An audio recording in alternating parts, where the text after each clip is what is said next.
আসসালামু আলাইকুম everyone, informative news চ্যানেলে আপনাকে স্বাগতম।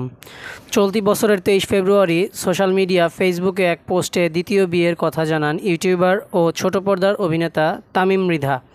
সেই পোস্টে অভিনেতা জানান, পারিবারিক আয়োজনে রাইসা ইসলামের সঙ্গে বিয়ে সম্পন্ন হয়েছে তার। ভক্ত শুভাকাঙ্ক্ষীদের কাছে নিজের দ্বিতীয় বিয়ের কথা জানিয়ে তামিম মৃধা ওই সময় বলেছিলেন, আগের সম্পর্কটা অনেক আগেই ভেঙে গেছে। যদিও কখনোই আমি আমার ব্যক্তিগত বিষয়গুলো প্রকাশ্যে আনতে চাইনি, কারণ এসব খুবই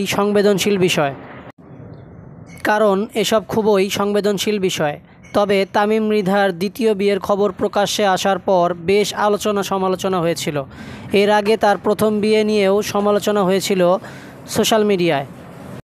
স্বাভাবিকভাবেই শোবিজ ইন্ডাস্ট্রির তারকাদের ব্যক্তিগত জীবন নিয়ে কিছুটা বেশি কৌতূহল দেখা যায় নেটিজেনদের। সেই ধারাবাহিকতায় তামিম মৃধাও এর বাইরে নয়।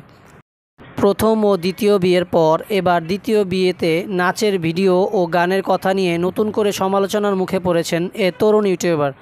সম্প্রতি সোশ্যাল মিডিয়ায় একটি পেজে নিজের বিয়ের অনুষ্ঠানে বেশ উচ্ছ্বসিত অবস্থায় অতিথিদের সামনে নাচতে গাইতে দেখা গেছে তামিম মৃধাকে। তার ওই ভিডিওটি এখন সোশ্যাল মিডিয়ায় বেশ ভাইরাল। আর ভিডিওটি ভাইরাল হতেই সমালোচনার মুখে পড়েছেন তিনি। ভিডিওতে দেখা যায় কোক স্টুডিওর সিজন 2 এর দেওয়া দেওরা গানের সুরে বিয়ের গান তৈরি করা হয়েছে। তামিম মৃধাকে গানের এক পর্যায়ে বলতে শোনা যায়, আজকা আমি খুঁজে পাইছি মনের মতো বউ। আর গানের এই কথাগুলো নিয়েই যত আপত্তি ও সমালোচনা।